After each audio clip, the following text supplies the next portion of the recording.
Well, thanks so much for staying through the day. I know it's been a long day, but we are really glad to be able to add this last session today and to open it up to the community, not just to the conference participants. Tonight's session will run about 40 minutes with Professor Francione talking, and then we'll have Q&A. So feel free to offer your 2 cents then. Gary Francione is the Distinguished Professor of Law and Nicholas Katzenbach Scholar of Law and Philosophy at Rutgers University School of Law. Among his many distinctions, he served as a law clerk to Justice Sandra Day O'Connor in the United States Supreme Court before entering academia in 1984. He's the author of numerous books and articles on animal rights theory, and he's regarded as a leading scholar in the field of animal ethics and animal law. Some credit Professor Francione with the proliferation of animal law classes and programs throughout the United States. Professor Francione has been a vegan for 30 years, rejecting all use of animal products, including dairy, leather, wool, and silk. He bases his veganism on his acceptance of the principle of ahimsa, a concept found in the Jain tradition, of which this conference is centered on. Ahimsa means nonviolence. Please join me in welcoming Professor Francione.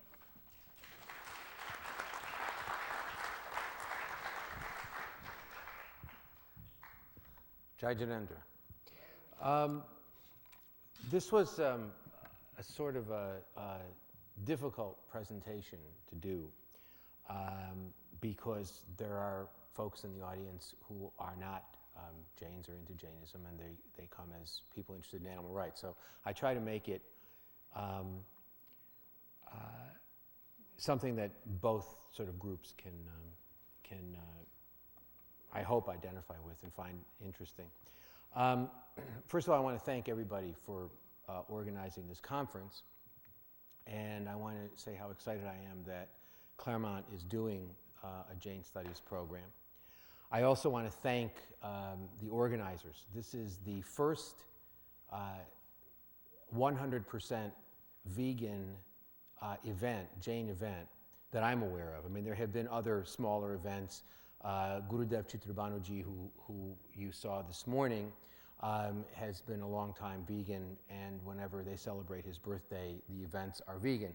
But for the most part, Jains, the major Jain events, and I consider this to be a major Jain event. The major Jain events are vegetarian. They have vegan options, but they're vegetarian. This one is 100% vegan, and I'm very, very grateful to the organizers for doing that, because I think it, for various reasons, took an act of courage on their part. But I also want to mention Chitrabanu. He could not be with us. He's supporting this conference. And he is one of the most remarkable human beings I have ever had the pleasure to know. And I feel very grateful that I live close. He lives in New York City. And so I live close to him and have the opportunity to see him frequently.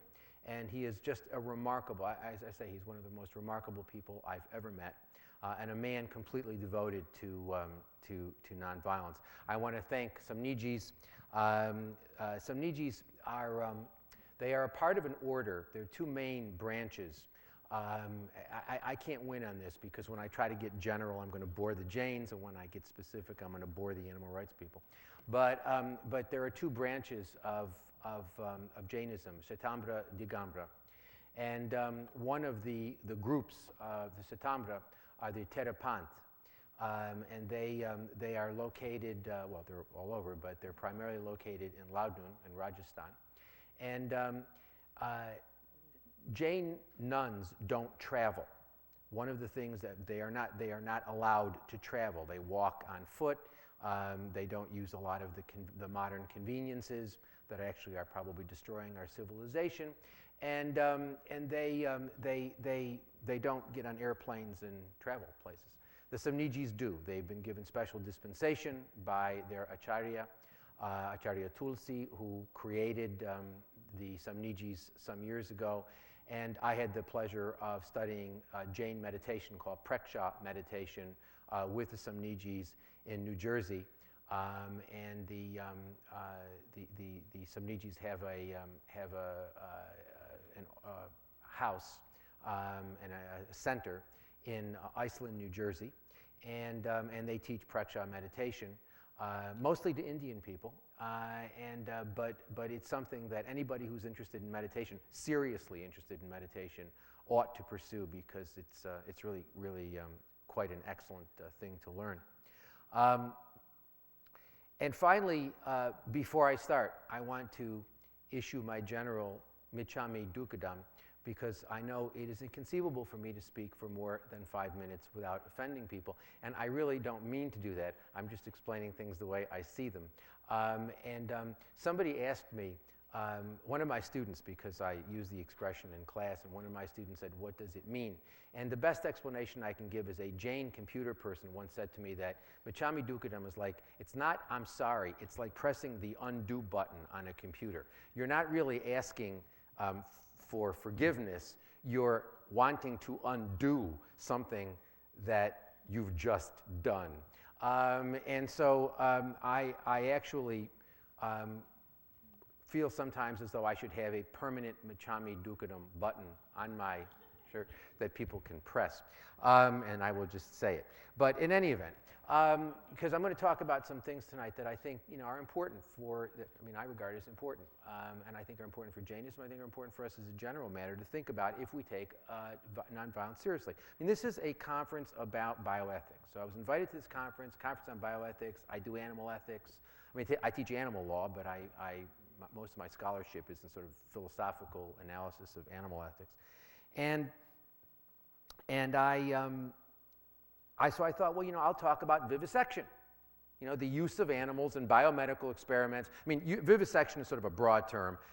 Some people just use it to refer to the use of animals in experiments. But as a general matter, I think it's fair to say that it includes experiments, drug testing, development of procedures. It's the use of animals in science, broadly understood. And so I thought, well, I'll talk about vivisection and the Jain position on vivisection.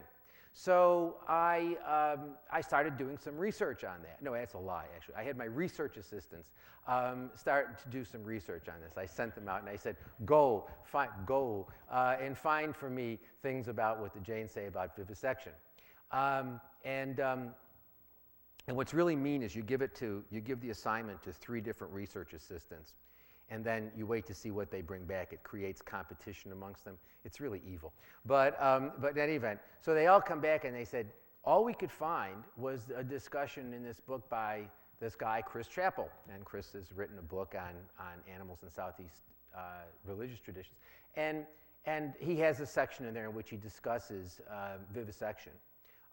It's a fairly brief section. But there was basically nothing else. There were a couple things. And I thought, well, I was expecting to find this really big literature that I would find people saying, look, there's a problem with vivisection because, we adhere to the doctrine of ahimsa. Now, ahimsa, it means nonviolence, and it's a somewhat complex doctrine because for Jains, it's nonviolence for speech, action, and thought. So it's himsa in your thinking, it's himsa in your speech, it's himsa in what you do. And sort of taking it a step back, I think it's accurate to say that any time that Jains regard that any time we are not in a state of samayek or sort of equanimity, any time we're in a state of non-equanimity, we are in a state of himsa, because himsa in a sense is engaging. It's our spirit engaging with the material world. So whenever it moves, whenever it's whenever we are interacting with the material world, we're engaging in some form of himsa. I'm engaging in a form of himsa right now by speaking because it's an action. Okay? Now, so broadly understood, himsa is any departure from equanimity, but that's really not the way we think about it. We think about it in terms of nonviolent action, okay? And so I thought, well, there's a very, very clear prescription in Jain Dharma that you are not supposed to ever intentionally engage in causing any mobile, multi-sense being to suffer or die. Very broad, very clear. And you find it in the canonical doctrines, in the Acharang Sutra. It's stated a number of times that it is wrong to make any mobile, multi-sense being suffer, torment, distress, death. It's not just death. It's suffering, torment, distress, anxiety, etc. And so I thought, well, that vivisection sort of does that. And so I would have thought that I was going to find this rich literature saying, yes, it's himsa, but there are reasons, we have to do it because of compulsion and necessity, and we've got to find cures for illnesses, and we've got to test drugs, and we've got to do this, we've got to do that. And so I thought I would find all of this sort of attempt to legitimize what is clearly himsa, violence. I didn't find it. And then it occurred to me, why would I expect to find that? Because one of the issues, what I want to talk about a good chunk of tonight, is if you think that it is all right to engage in any himsa without compulsion, without necessity, then you're not going to really worry about coming up with a doctrine of necessity. And because Jains, this conference is vegan, many Jain people are vegan, but Jainism as a general matter has not yet embraced veganism. Most Jains are vegetarians. I suspect there are some who are not, but they never identify. They'll never tell you that they eat meat. Most Jains are vegetarian. They don't eat beef, chicken, fish. They don't eat eggs. Many of them don't eat honey. But they will consume dairy products, milk, ghee, clarified butter, raita, yogurt, okay, cheese, paneer. And so they will consume these dairy products.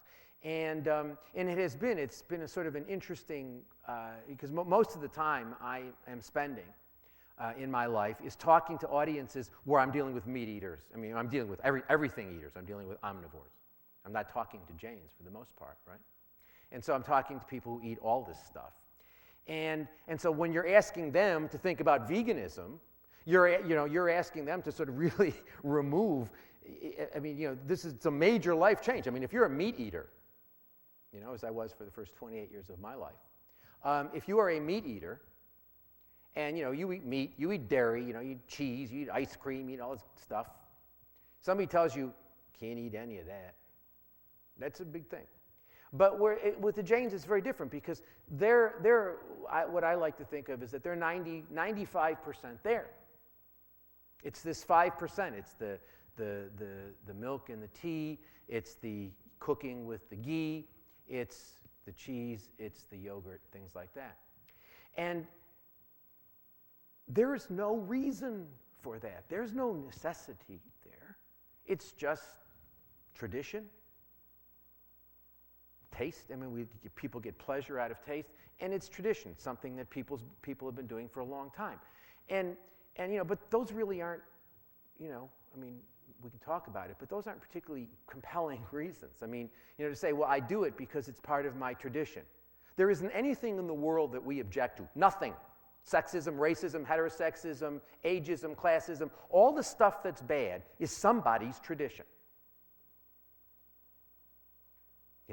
And so the idea that tradition can't justify anything, and certainly pleasure can. I mean, once you get to the point of saying, well, I think violence is bad, but if I get pleasure from it, it's okay. You've now got a loophole that is so large you can drive a truck through it.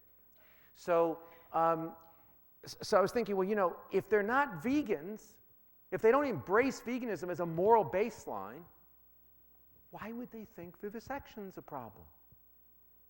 And the answer is, you really wouldn't. And that's why I wasn't finding very much in the literature. Because if you think it's all right to use animals for food, when there's no compulsion there, no necessity there, you don't need to eat that stuff to be optimally healthy. Indeed, I would suggest that it's not healthy for you. I mean, I don't do it for health reasons, but I've been a vegan for 30 years. 30 years ago this October, I stopped eating animal products, and I ain't dead yet, and actually feel pretty good. So, and coming to these conferences coming to Jain conferences are great, because if anything happens to your health, there's like a specialist for everything. Anything that could happen to you at a Jain conference, there's somebody who can deal with that on the spot, actually.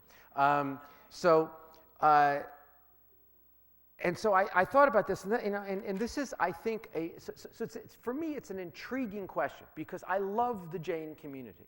I have never met, obviously it's always dangerous to make generalizations, even good ones, but I've never met a group of people who have such a sort of a generosity of spirit, who are really kind, and who really take this notion of nonviolence seriously. I mean, they do this stuff like you saw Nitinbhai talking about what he does. I mean, he does more public service work in a month than most professionals do in their entire lives, you know? And he's not, there are a lot of, he's unusual, but there are a lot of Jains who do that. A lot of Jains that were very public spirited-minded people, people who do things like, go off and work for, 20-hour days helping people, and they're just a tremendous group of people, and a group of people who take nonviolence seriously in a more serious way than I've ever met of any group. And I come from the '60s, and I remember our talk about nonviolence back in the 1960s and early 1970s and whatnot, when we were all worried about being shipped off to Vietnam, and to have the pleasure and privilege of being with the Jain community really just makes all of that just pale by comparison. And so it really interests me, is that how do you get a group of people who really take nonviolence seriously? It's the center, it's the focus. It's not that they have a religious practice that includes ahimsa. Their religious practice is ahimsa.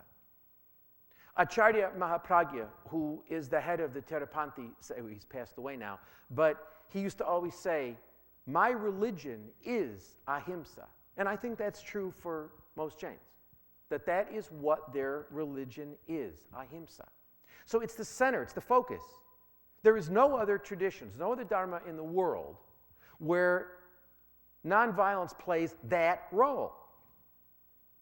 So how is it? How is it that we get to this position where you've got a group of people, vegetarian, they're 95% there, but yet haven't embraced veganism as a moral baseline, as a clear instance of ahimsa? They have no problem with saying that eating meat, himsa. We don't get into discussions about it. I've never had anybody argue with me, any Jain argue with me, that it's okay to eat meat. Not one, not one, not one. I've met zillions of them, not one, okay? And so how is it that we get to a point where you have a group of people who are this devoted to ahimsa and yet don't embrace veganism? The answer to that question is something called anikantavad, which we've been hearing about today. We'll probably hear about more tomorrow. It's this notion of, it's called Jain relativism. That's the shorthand for it. But it's this notion that we have to entertain all perspectives, and that we can't talk in absolutes. That it is violence to talk in terms of absolutes. Well, I think that is absolutely wrong. Because I really do. I really think that is very, very much wrong. And I think this is an extremely important point, because I believe that by not embracing veganism, or what I like to call, where's Dilip? Is Dilip here? Where's Dilip? Oh, there he is. I like to call it, Dilip Bhai has come up with the ahimsic way of life, which I like, because veganism, it sounds like a disease or something. What's wrong with you? Well, I've got veganism.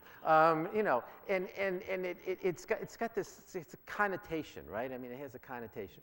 And so I think that by not embracing what Dilip calls the ahimsic way of life, there is a serious hole, a serious problem with the Jain philosophy that causes that necessitates that ahimsa really is an incoherent concept in a lot of ways, because there's no way to draw lines. And so, because basically, if you're willing to say, I'm opposed to violence, but I'm willing to engage in violence if it tastes good or if we've been doing it for a long time, then how do you, what do you say to the meat eater who says, well, you like the taste of milk in your tea. I like the taste of a steak. I've been eating steak a long time. Or, you get these paleo people. Well, our ancestors ate steak. You hear all that nonsense. So, what do you have to say to those people? So, what does Anikantvad have to do with this? Anikantvad has to do with this, how Anikantvad is related to this, is this notion that we can't really, talk in terms of absolutes. It's, the number of times I've said to my Jain friends, why are you drinking milk? And they say, well, because I think it's okay, Anikantvad. It's sort of like the card you play. You play the Anikantvad card, which is supposed to sort of shut me up, but that's not easy. And I don't, and so there are certain advantages. There are certain advantages to not being an Indian Jain, and that is you can get away with a lot more. I could never say this if I were an Indian. All right, so I want to talk a little bit about Anikantvad, because I don't believe it goes where the Jain community, or many in the Jain community, think it ought to go, or give support to this idea that we can't have absolutes when we're talking about ahimsa.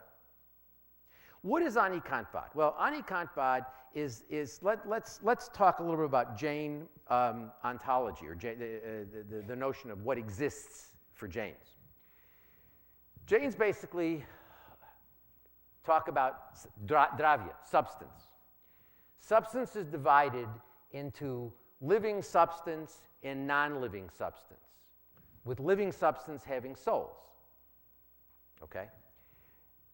Non-living substance, you've got matter, you've got rest, you've got emotion, you've got rest, you've got space, you've got time.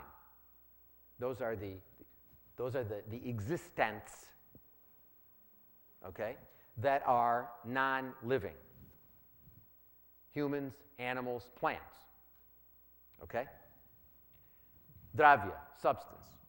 Now, dravya, substance, has qualities, guna, and modes.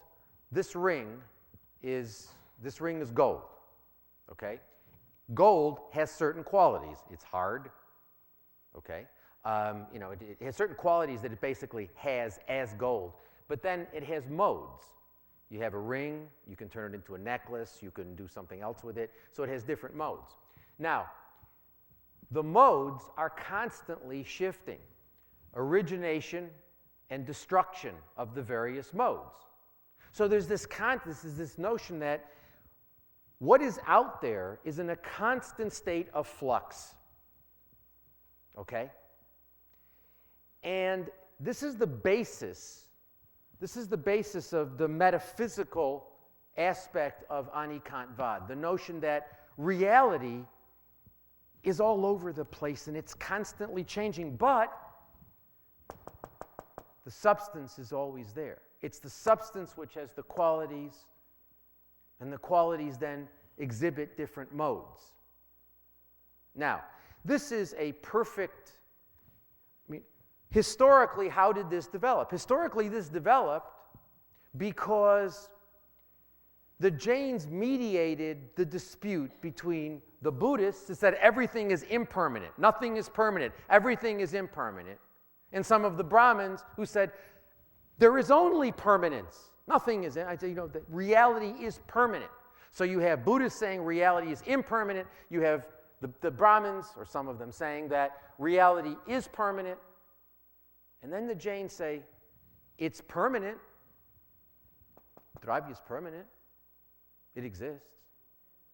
but it's always in a state of flux. So it both exists and doesn't exist. So it allowed the Jains to sort of position themselves. That was a very significant dispute historically. It allowed the Jains to position themselves sort of different from the Buddhists and different from the Brahmins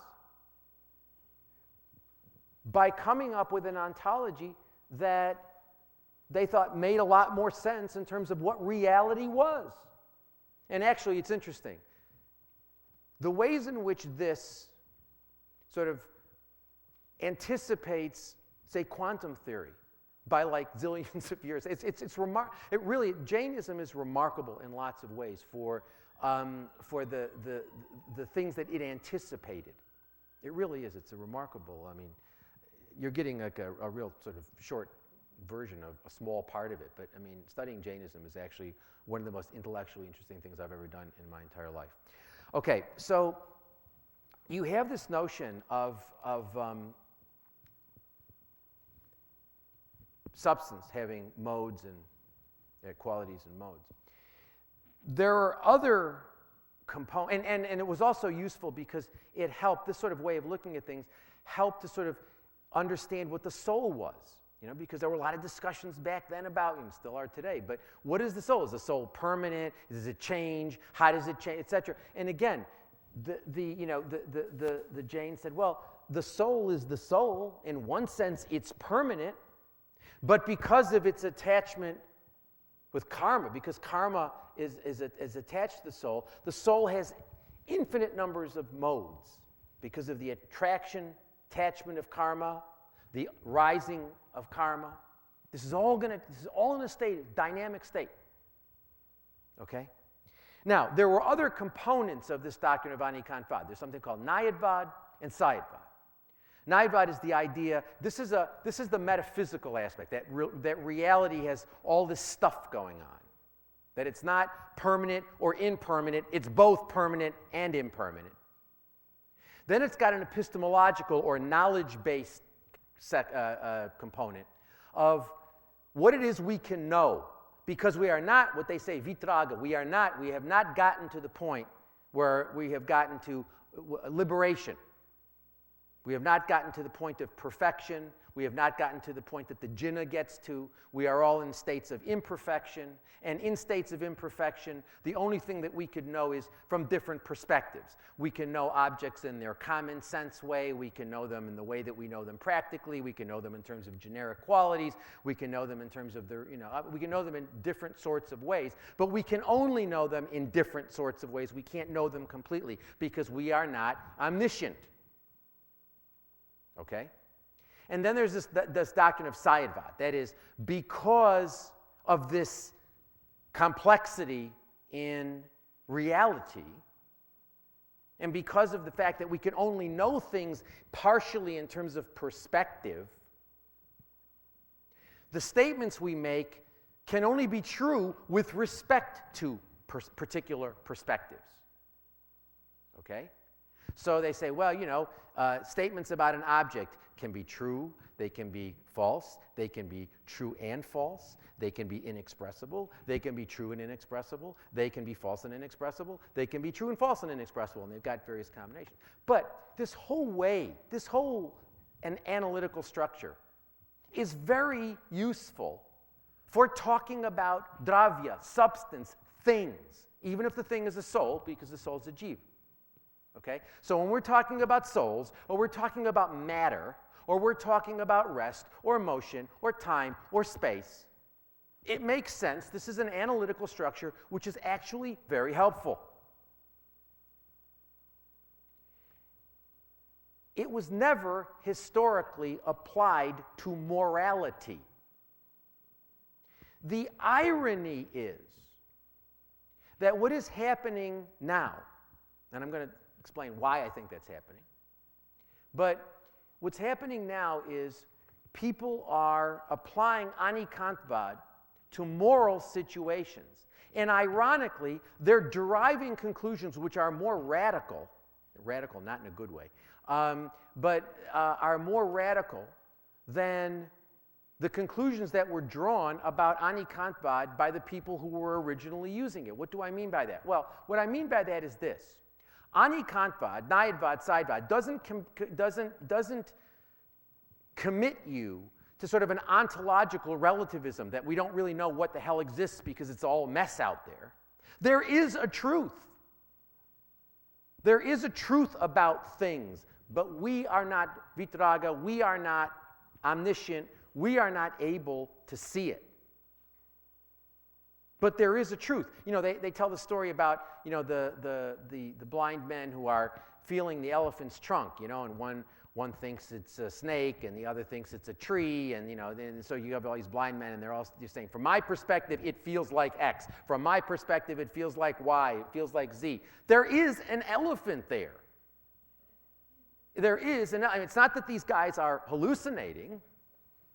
There is an elephant there. So the doctrine of Anikantvad is not that there is no truth, but rather that truth is complex, incredibly complex, and that we can't really know it while we are not in a liberated state.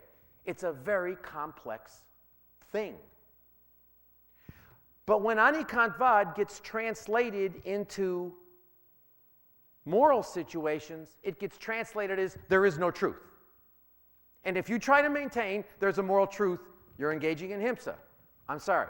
I just think that's wrong. I think that's absolutely wrong. And it's ironic because the notion that there is no truth is not something that the original formulators of this wonderful analytical structure, they weren't using it that way. They weren't saying, well, there's no such thing as a reality. As a matter of fact, quite the contrary. The Jains were saying, there is a reality. And they were saying that as against people who were saying, there is no reality. It's all just a matter of impermanence and illusion. It's all Maya. It's all illusion. And their response was, no, it's not. There's something there. So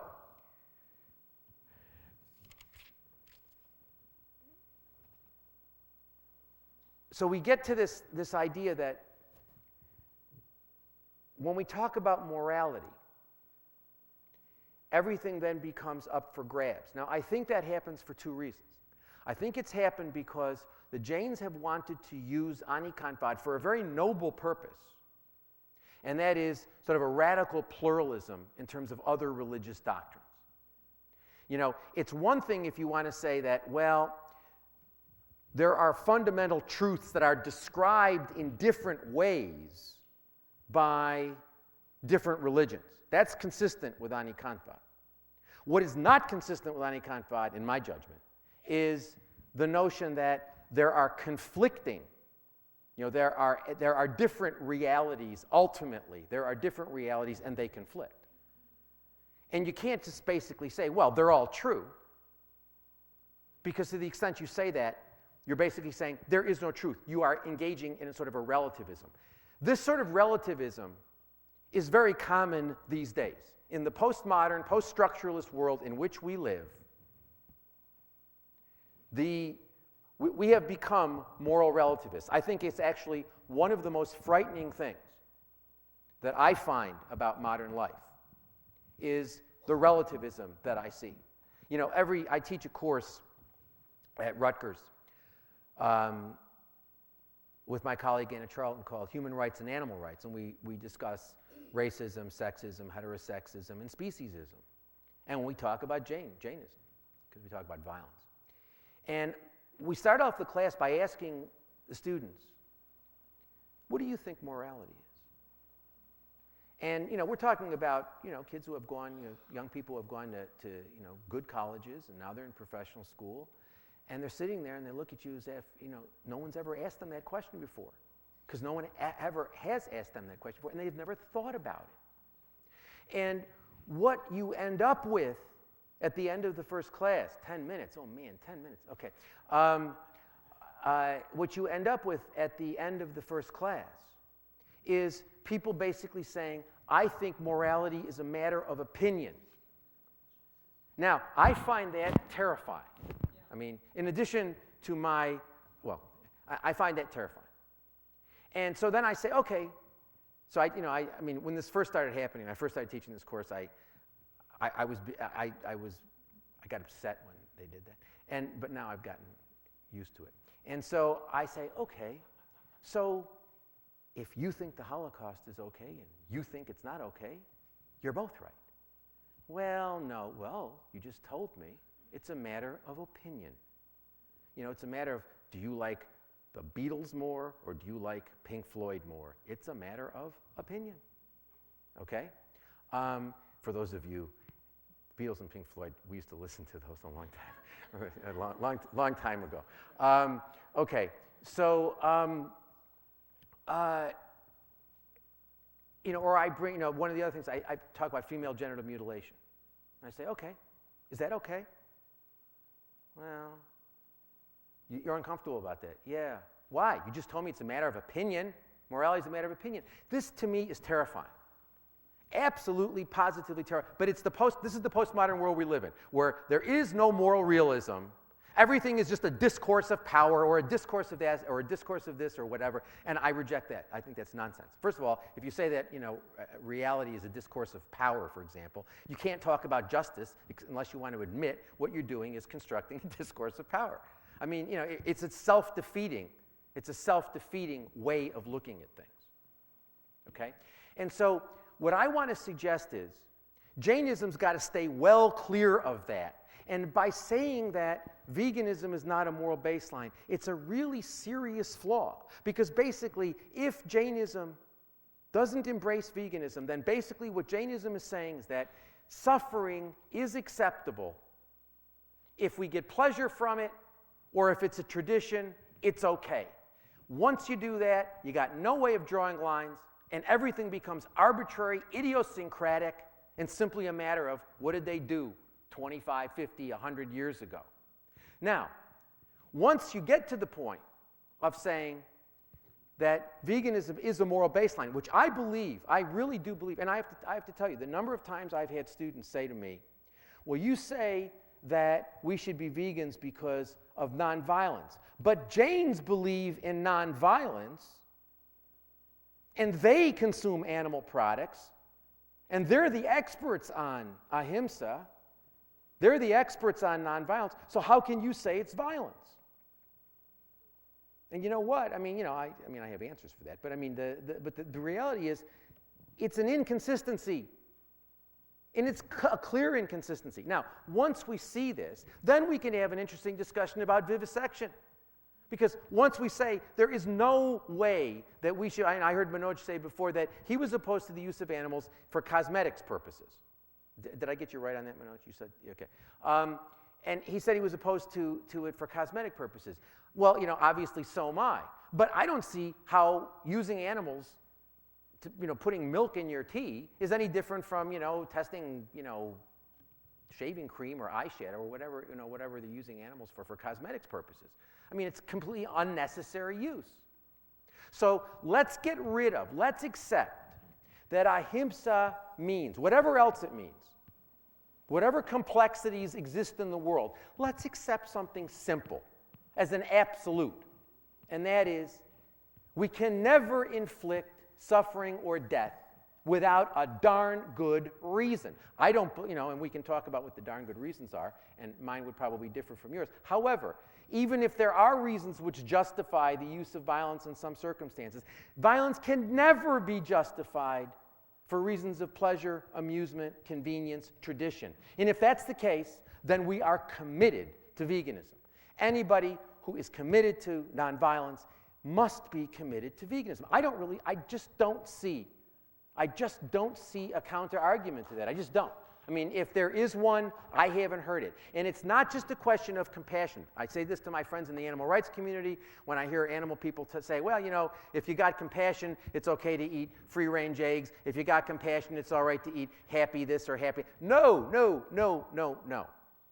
It's not a matter of compassion. It's a matter of justice. It's not about you and your feelings. It's about the other. We talk about perspectives. We talk about the fact that we have to respect perspectives. I suggest this to you.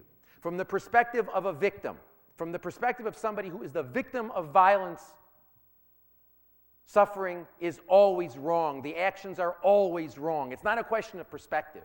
It's only a question of when we shift the perspective and say, well, we have to consider the perspective of the victimizer. I suggest that's the wrong way of looking at it. You have to look at it from the perspective of the victim.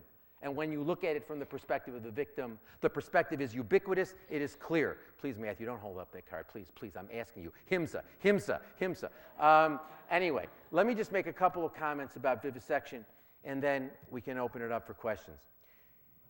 I really think that, the arguments in favor of vivisection, now that we've gotten out of the way, now that we're all going to be vegans, now that we all see that using animals for any non-necessary purpose is a no-brainer. It's the no-brainer. It's a moral absolute, okay?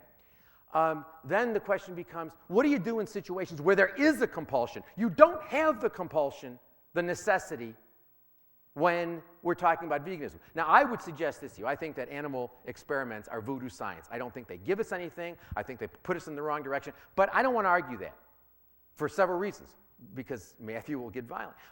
And so I want to I don't believe that animal experiments give us good data. But let's assume, arguendo, that they do. Okay? Is there any justification for them? Well, some of the things I've heard is, well, self-defense. It's this idea of self-defense. It's all right for us to use animals if we can protect ourselves from illnesses, plagues, whatever. The answer is, that can't work, because self-defense has to be, I can only exercise self-defense against the source of the violence to me. I can't engage, if she attacks me, I can't kill Sulek and say, well, self-defense, okay?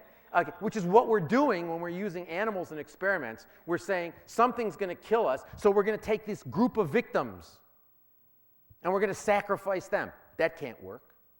Okay? Then there's the argument that, well, it depends on the bahav, the intention. That if the intention is there, if it's a good intention, then the action is okay. And the example I've been given many times by people is, well, the surgeon wants to help you, but the surgeon engages in himsa, cuts into you, but that's violence which helps you, and because the intention, the bahav of the intention, the mental state of the surgeon is a positive one. Okay, I don't know that it makes sense to call that himsa when given that circumstance. But let's assume you do. The bottom line is, it's himsa which is designed to help that person. When you're using a rat or a rabbit or any creature, any sentient being in an experiment, you're not doing it for the benefit of that animal. You're doing it for the benefit of somebody else. Okay? And there was a comment made today in one of the sessions about, well, when it comes to medical use, we've got to take this seriously because of the consequences. Because, we can find cures for illnesses. Assuming, again, I don't believe that we're going to ever find anything useful from vivisection. But put that aside. Let's assume we will. Can it be justified by the consequences? I would suggest to you that Jainism sets up as an end ahimsa, but it tells us the means that we must use to get to that end have to also be consistent with ahimsa. You can't use himsic means to get to ahimsa. It's like saying, we want peace in the world, so let's have a war in Iraq, or let's have a war in Afghanistan. We want peace, but let's have a war. That's exactly that thinking. I'm sure the people who start and perpetuate those wars, they think they're doing something. Nobody thinks of themselves as evil. They're not sitting there saying, oh, well, isn't it great that we're bombing people? They're not. I know that there's that cartoonish depiction of people, but that's wrong. These people think they're doing something good. They think that they can get to the ends of peace, good ends, by using non-peace, using himsa to get to non-himsa, ahimsa. I suggest that's a wrong way of thinking. I think Jainism has to reject that. That the idea that whenever we start talking and saying violence may be justified if it leads to a good conclusion, I think we are treading on very, very thin ice. In conclusion, breathe a sigh of relief now, Matthew. In conclusion, what I want to say is, whenever we engage in violence when our only justification is pleasure or tradition, What we're doing that's wrong is we're allowing the passion, the kashai, to overwhelm ahimsa, to trump ahimsa, to negate ahimsa. And it's the kashai, it's the anger, the greed, the ego, the deceit.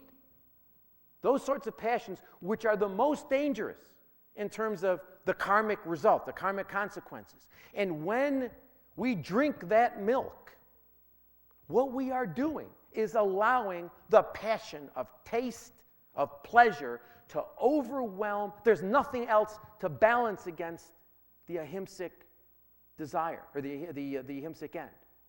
So look, I hope I didn't, I wanted to provoke you into thinking, I hope I did that. I didn't really want to offend anybody.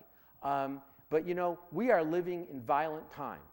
These are horrible times. Yes, I know Richard Dawkins tells us that things are really getting better, and if everybody was like the West, we would all be in great shape. He and his friend Steve Pinker say these things. I don't know what planet they're living on, frankly, but we have to hear that, we hear that things are getting better.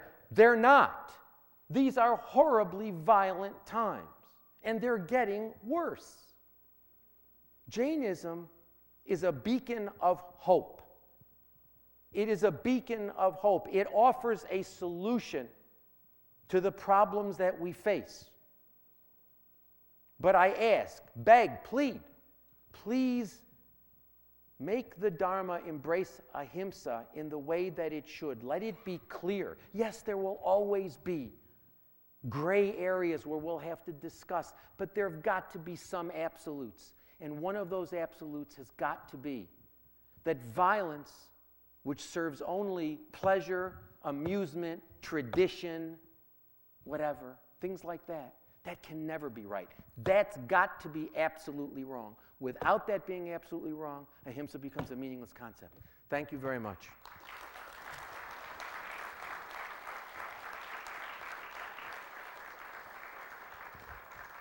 Okay, tell me why I'm wrong.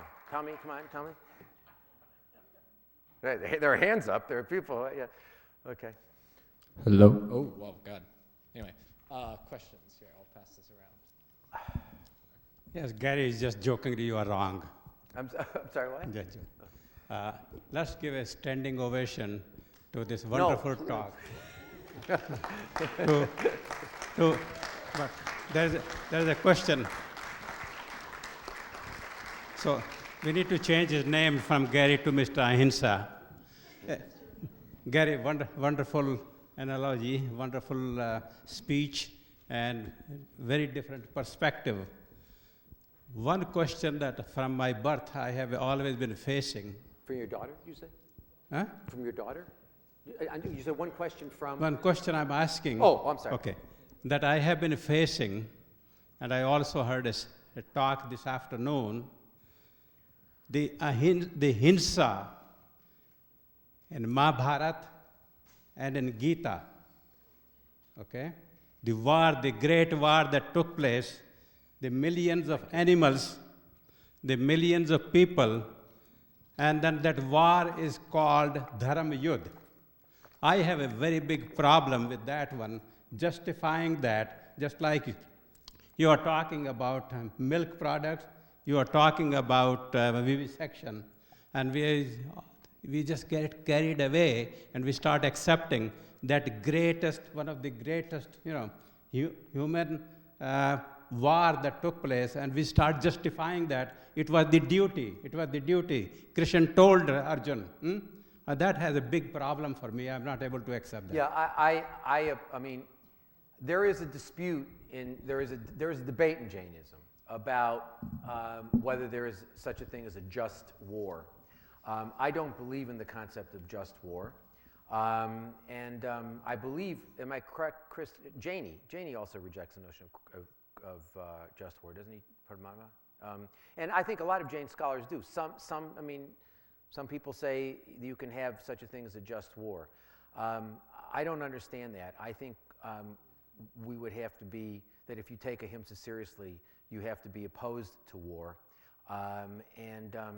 And there's been a lot of writing about, because the example that's always given is, well, what would you do with Hitler? And the answer is, well, one of the reasons why Hitler got as far as he got was because the Western powers thought, well, he would be great. He would be a bulwark against the communists. So they, everybody knew he was nuts well before, he started exhibiting his nutty tendencies on a large scale.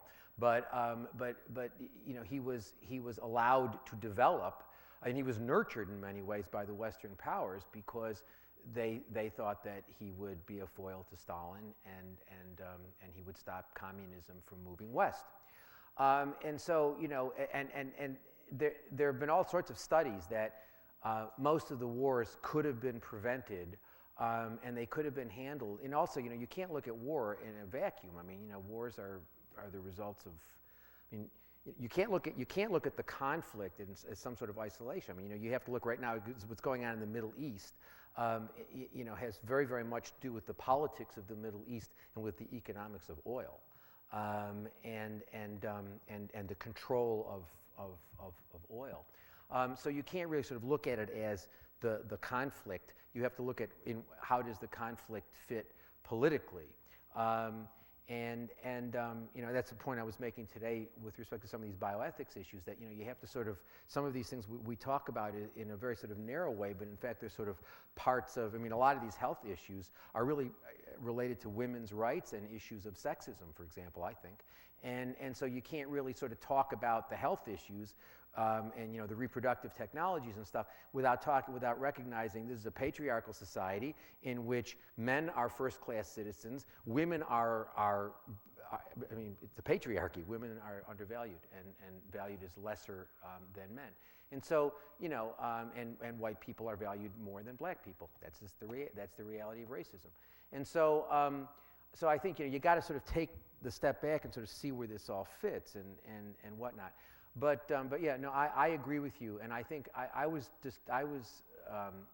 in disagreement at the comment that I heard before about the notion that if your duty is to be a butcher, if you're a butcher, you ought to be a butcher. If you're a soldier, you ought to be a soldier, and that their dharma is to do that well without attachment or aversion. On multiple levels, that troubles me. But again, even if we can have disagreements about that, we both have to agree that killing because you get pleasure from it or because it's tradition, that can't be right. Whatever else is the case, that's got to be wrong.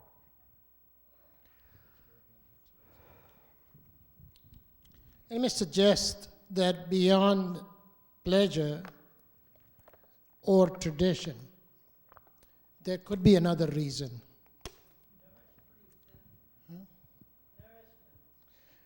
The hundreds of years of preaching that milk gives you nourishment. Yeah. And after all, the idea of veganism, came up about 50 years ago? Yeah, 1944. So before 1944, there were no vegans. Well, there were, but they didn't know that they were vegans. So no one was preaching veganism before 1944. Well, no, what happened was there were people who were vegans, but they were called vegetarians. The reason why the word vegan came into use was because vegetarians started consuming milk and eggs.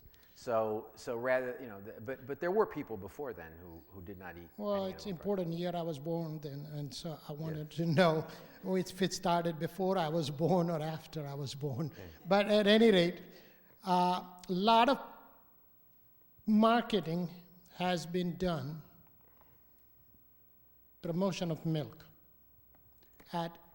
as the only real solid source of nourishment for children. And now we have learned, and I believe that it is it's true, that what we have been told, one, it's not medically true that the milk is not really good. So there are a lot of people saying milk is really bad for you. So those different arguments that are now coming to surface are now going to have to be, and I know you don't like the word, that we would have to market veganism. You don't like it. But I can tell you there are millions and millions and millions of people in India who never even heard, and Jains, the word veganism. They don't know what it means.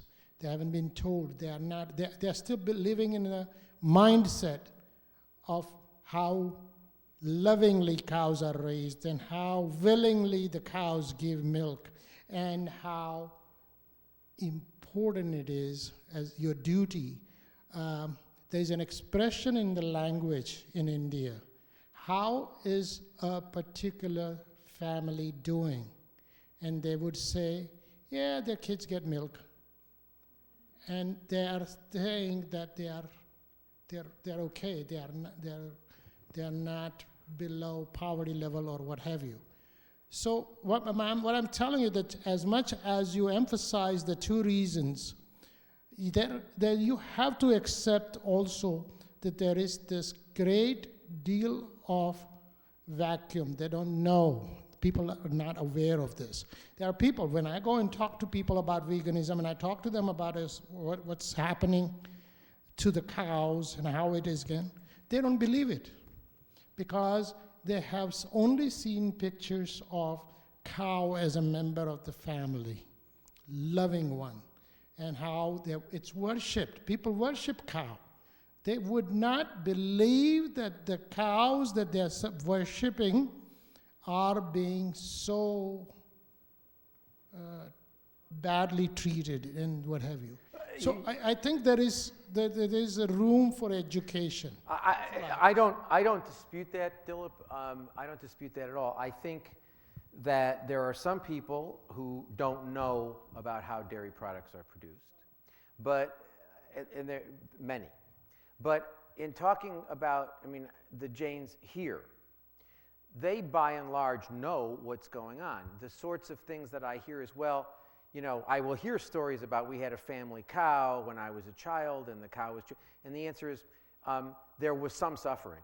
And could you do it so that there was less suffering? And the answer is yes, but that's not the point. The point is, if it's wrong to inflict unnecessary suffering, necessity can't, we can't satisfy the necessity requirement for use by, for pleasure, amusement, or convenience, or tradition, then it doesn't really matter whether, if you think torture is wrong, if you say, well, waterboarding people is wrong. Yeah, but what if we put a pad on the waterboard? And the answer is, well, that might make it a little better, but it doesn't address the problem of the immorality of waterboarding. And so I think that there's, I think there's that issue. I do agree with you that, we've been told a lot of lies. It comes as a big surprise that, in capitalism we are lied to constantly to generate demand for junk we don't need and stuff that's harmful for us. When I was a child, there were television commercials, actually, which featured Ronald Reagan. Before, when we all just thought he would never rise to even be a good movie actor, there were commercials with Ronald Reagan in which he was telling you that smoking one brand of cigarettes was better for your lungs than other brands of cigarettes, when cigarettes were marketed as good for you. And so, when people started talking about cigarettes being bad, they said, well, they can't reproduce lung cancer in dogs, which they couldn't, because, they had the beagles exposed to smoke. Beagles didn't get lung cancer. So people say, well, so it's fine, keep smoking. So, are we lied to? And the answer is yes.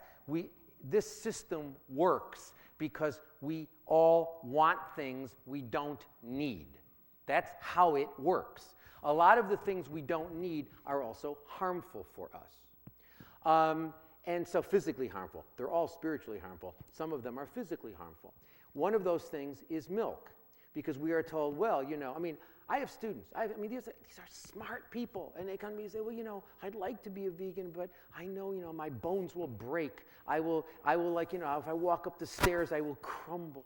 And I say, no, don't you understand? Dairy products acidify your system. And when it acidifies, it attempts to get a more alkaline state, and what it does is it removes calcium from the bones. So actually, the studies are fairly, I think, conclusive that calcium is that cow's milk is very, very problematic for health reasons. Again, you know, I wouldn't drink it if it was good for me, but it ain't. You know, it's linked to hormonally sensitive cancers, prostate cancer, breast cancer. There have been a number of studies that show the more milk you drink, more breast cancer you have, more prostate cancer you have. Okay? And you have more bone problems if you drink milk than if you don't drink milk. I mean, I go to these, you know, these vegetarian conferences, you know, where people are mostly vegan, and you see these people like, you know, these people are like 95 years old getting up. You want to go running with me? You know, I draw lines. You know, I don't go running with anybody, particularly at 6 o'clock in the morning. But, you know, these people, I mean, you know, these people who knock on your door, hey, you want to come running with me? You know, and you say, is that good for you? You're 103. But, you know, they're in great shape, and they're vegans. And so, you know, I mean, this idea that, you know, yeah, we're told if you don't eat meat, but it's the same garbage that you know, you resist it, you live here too. You are part of a culture that says if you don't eat meat, you can't be a man, that meat is a manly food, that if you don't consume meat, you'll have a lower testosterone level, which you will. You won't get prostate cancer either. You know, you'll have a lower testosterone rate. So what? You know, but you also won't have all of the other problems. Your body can function with a lot less testosterone. I mean, you're getting the testosterone because you're consuming hormones in the meat. So, I mean, we're told you can't be a man if you don't eat meat. And I know, like, lots of people who believe that stuff. They say, well, you know, I'm a bodybuilder. Nonsense. There are lots of vegan bodybuilders. So, I mean, you know, but look, I don't want to get into a discussion about whether or not animal products are going to kill you. I think they will. But they don't have to. The question is not whether they're going to kill you. The question is whether being a vegan is bad for your health. Because even if animal products aren't harmful for you health-wise, and I believe they are, but even if they are not harmful for you, you certainly don't need them to be optimally healthy. Everybody in my family's got high blood pressure, high cholesterol, all that stuff. I got low blood pressure, low cholesterol. I see a doctor like every couple years. I can't remember the last time I was sick, you know. And I have more energy than most of my students who are like young enough to be my grandchildren. So, I mean, go figure. I mean, I think, you know, but again, the question is not whether dairy products are going to kill you. The question is whether not eating them is bad for you. That's the question. And there is no evidence that you need to eat them for optimal health. And if you don't, that answers the HIMSA question like that. No, not an issue anymore. Not an issue anymore. And so I think, you know, I mean, that's sort of the way I look at it. But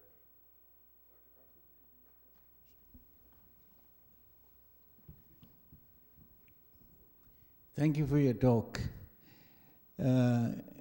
Gary, Gandhiji had addressed some of the issues which you were speaking about in the last part of your lecture, but he used the approach of means and ends, and he said that the end is in the means as the mean is in the end. Do you support that type of thinking, and would it clarify your own argument? I don't see that as different from what my view is basically, if the end is HIMSA, the means can't be HIMSA. So the end and the means have to share the ahimsic quality. So I mean, is it different what Gandhiji said? His argument is a little more subtle than what your summary suggests. Now, in the last part of your present remarks, it seemed as if you were shifting your whole argumentation to a theory of consequentialism. And I don't think you started off to try to take a position which would be supported by consequential considerations. No, I was just saying that consequential considerations are offered by Jains, or have been offered by Jains, to justify vivisection. And all I'm saying is that I actually think utilitarianism and consequentialism as a general matter is responsible for more of the evil we have seen in the world in human history than just about any single doctrine. You don't agree, Manoj? Yeah. I mean, you can't generalize. Sure you can. Yeah. But I mean, look, Manoj, nobody ever does anything bad thinking that it's bad. I mean, what they say is, when Stalin killed 6 million mushiks to collectivize Russia, he wasn't saying, gee, it's great to be evil and kill 6 million people. I'm really doing something good. Same thing with he was he was trying to achieve the state of communism. Similarly, when Hitler killed 6 million Jews, he wasn't saying, gee, this is great. I really think this is great to be evil and to kill people. He was saying, I am trying to uphold the idea of the Aryan overman, the idea of racial purity. I'm trying to sort of resurrect the Greco-Roman ideal of what the human ought to be. The physical and the sort of the disciplined, physically fit, etc. And we have to get rid of the Jews. So here's my conflict. I'm a doctor, and I have to give, or I don't have to give, but I have to treat patients. Yeah. I like to treat patients. Yep. And I think I have saved some lives. So, do I give an antibiotic which kills billions of bacteria in a person's gut, sinuses, skin? Well, there are certain aspects of Jain Dharma that I don't accept. Although I agree that plants have life, and when I hear Jains talk about them as being sentient, what I Fair enough, I'll give you that. So, bacteria, not a significant, only one sense organism. What about malaria, a parasite, or a worm that's in your gut, that's eating up your gut? well, but again, Is it okay to commit a level of violence in killing that worm in order to save a life? I would refer you to the distinction I made before about the distinction between justification and excuse. It may always be wrong to kill a multi-sense organism, but it may be excusable.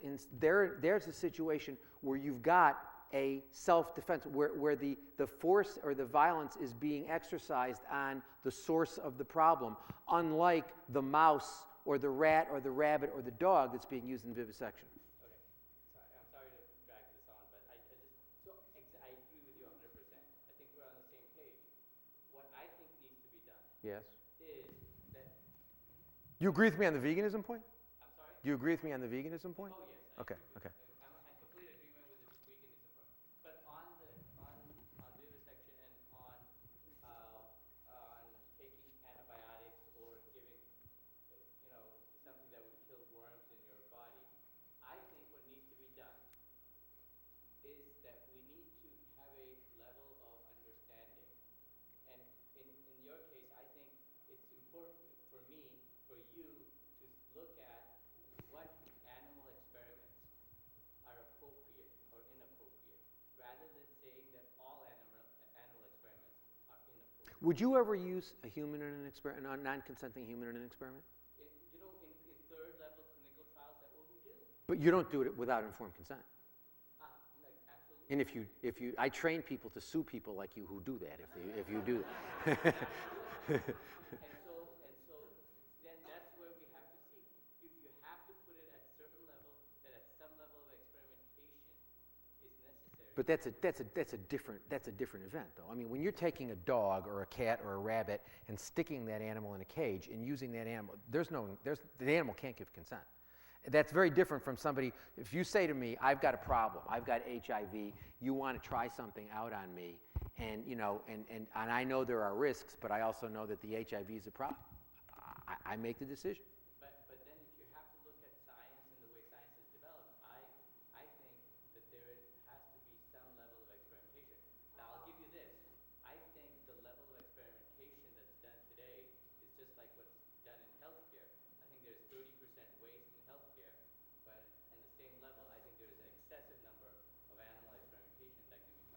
Well, I would just say that there's a fundamental question. A lot of what I've been hearing today, which I found somewhat disturbing, is that this idea of sort of science is objective truth. I don't accept that. I think science is full of metaphysics, like, I'm a big fan of Thomas Kuhn and Paul Feyerabend and those people who basically say that, science isn't truth with a capital T. Just paradigms replace each other based on all sorts of non-rational considerations. So this idea of science is truth with a capital T, I don't accept. I think it's much more complex than that. However, I also think that, so when you say science has developed, particular paradigms of science have developed using animal experiments. I don't doubt that. But I think there's a fundamental moral question you've got to address first. Is it ever acceptable? Is it ever acceptable to inflict violence on beings who certainly who haven't consented to it? We can talk about whether it's all right to do with consent, but certainly who haven't consented to it. And so I think you have to, because what you're doing is you're making a consequential argument. I understand, we both understand you're making a consequential argument, and you're saying that, well, the consequences may justify this in certain circumstances. And I'm saying, no, I don't think it can be. Because first of all, I think the doctrine of ahimsa rules that out. But secondly, I think that even if you're not talking with a Jain, when I hear this from non-Jain doctors, I always say, would you use a human? And they say no. And I say, why not? Well, because humans aren't humans are rational, animals aren't. Well, what does that have to do with it? Why is that? I mean, first of all, I think animals are rational. They're just rational in a different way. But I mean, assuming arguendo that there are cognitive differences between humans and non-humans, why are those cognitive differences may be relevant for some purposes? The fact that a rabbit may not have our cognitive abilities may be a good reason why you don't give a rabbit a driver's license. But if the question is it all right to use the rabbit in an experiment, the cognitive differences don't matter any more than they would matter if I said to you, I've got a human who's got severe cognitive impairment and a normal human. Are they the same? No. Are they different? Yes. Do the cognitive differences matter? Yes. If someone's severely mentally disabled, you might not give that person a driver's license. But if the question is, which do we use in a biomedical experiment against the painful biomedical experiment, I would say the normal person and the person who's got the impairment are equal for purposes of not being treated, the right not to be treated as a resource. So I think unless you're going to start saying, well, animals matter, then you've got a Jain problem, because Jainism says that there's an equality of inherent value. As a matter of fact, Jainism is the only system I have ever found in my entire life that talks about equal inherent value of humans and animals. It's actually remarkable. So then you've got the problem with that. But I understand your dilemma as a doctor, because you're prescribing stuff that's been tested on animals, but you can't control that. And you can't.